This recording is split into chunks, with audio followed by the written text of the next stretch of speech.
जय श्री राधे कृष्ण। जय श्री हरि। आप सभी प्रिय भक्तों को आज के इस पावन दिन की हार्दिक शुभकामनाएं। भगवान श्री कृष्ण की कृपा आपके जीवन में सुख, शांति और भक्ति का प्रकाश भर दे। भक्तों, हमारे इस परिवार को इतना प्रेम देने के लिए आप सभी का दिल से धन्यवाद।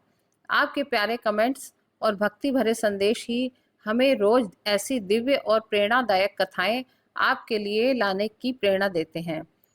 भगवान श्री कृष्ण ने गोलोक में घोषणा की, आज से मैं इस मल मास को अपना सब कुछ सौंपता हूँ। संसार में जितने भी नामी और दिव्य पुरुष हैं, उन सब में मैं सर्वश्रेष्ठ हूँ, इसलिए मुझे पुरुषोत्तम मास कहा जाता है। आज से मैं इस महीने को भी अपना यही नाम देता हूँ। अब से संसार इसे मल मास नहीं बल्कि पुरुषोत्तम मास कहेगा। ये पिछले अध्याय में हमने देखा। आगे श्री कृष्ण भगवान जी मल मास को कहते हैं, जैसे मैं वेदों में, मनुष्यों में और देवताओं में सर्वश्रेष्ठ हूँ, वैसे ही यह पुरुषोत्तम मास भी सभी 12 महीनों में सबसे उत्तम और फलदायक होगा। पुरुषोत्तम मास की महिमा और वरदान।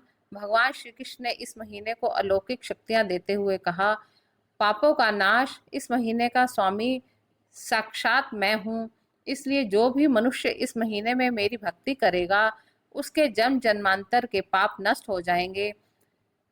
अन्य महीनों में किए गए व्रत दान का फल सीमित होता है, लेकिन पुरुषोत्तम मास में किए गए दीप दान, पूजा और व्रत का फल अक्षत जो कभी समाप्त न होगा।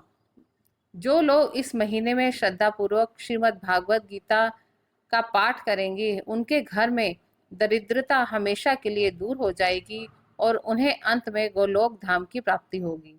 भगवान श्री कृष्ण ने ऐसा दुर्लभ वरदान और साक्षात उनका नाम पाकर मल मास का चेहरा खिल उठा। उसका सारा दुख, हीन भावना और अपमान का दर्द पल भर में गायब हो गया। वह सोने की तरह चमकने लगा। उसने भगवान श्री कृष्ण और नारायण के चरणों में बार बार प्रणाम किया और उनका आभार व्यक्त किया। इसके बाद अगले अध्याय में भगवान श्री कृष्ण नारायण से कहते हैं कि हे नारायण, आप इस परम पावन पुरुषोत्तम मास को लेकर वापस मृत्यु लोक जाएं और ऋषि मुनियों को इसकी महिमा बताएं, ताकि पृथ्वी के मनुष्य भी इस महीने की महिमा का लाभ उठाकर मोक्ष प्राप्त कर सकें। अधिक मास, जिसे पुरुषोत्तम मास या मल मास भी कहा जाता है, हिंदू कैलेंडर में हर तीसरे साल आने वाला एक अत्यंत पवित्र महीना है।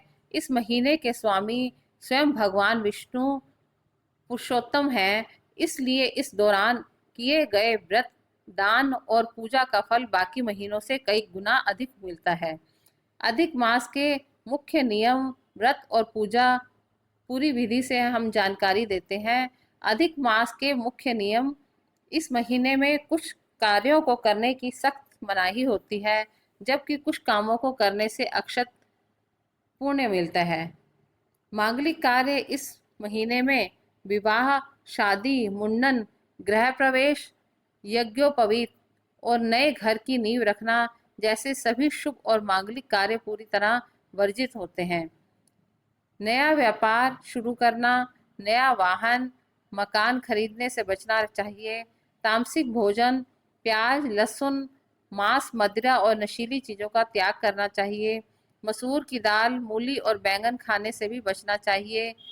ब्रह्म मुहूर्त में उठें। रोज सूर्योदय से पहले उठकर स्नान करें। भूमि शयन, यदि संभव हो तो जमीन पर चटाई बिछाकर सोएं। मानसिक पूजा और मंत्र जाप, अधिक से अधिक समय भगवान के ध्यान और सिमरन में बिताएं। अधिक मास में मुख्य रूप से भगवान विष्णु, श्री कृष्ण और राधा रानी की पूजा होती है। संकल्प, महीने के पहले दिन हाथ में जल और अक्षत चावल लेकर संकल्प लें कि आप पूरे महीने नियमित पूजा, दान या व्रत करेंगे।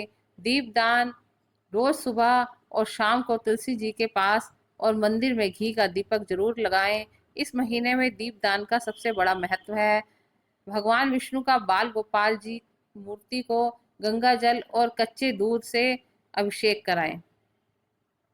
इति श्री 8वां अध्याय। जय नमो नारायण।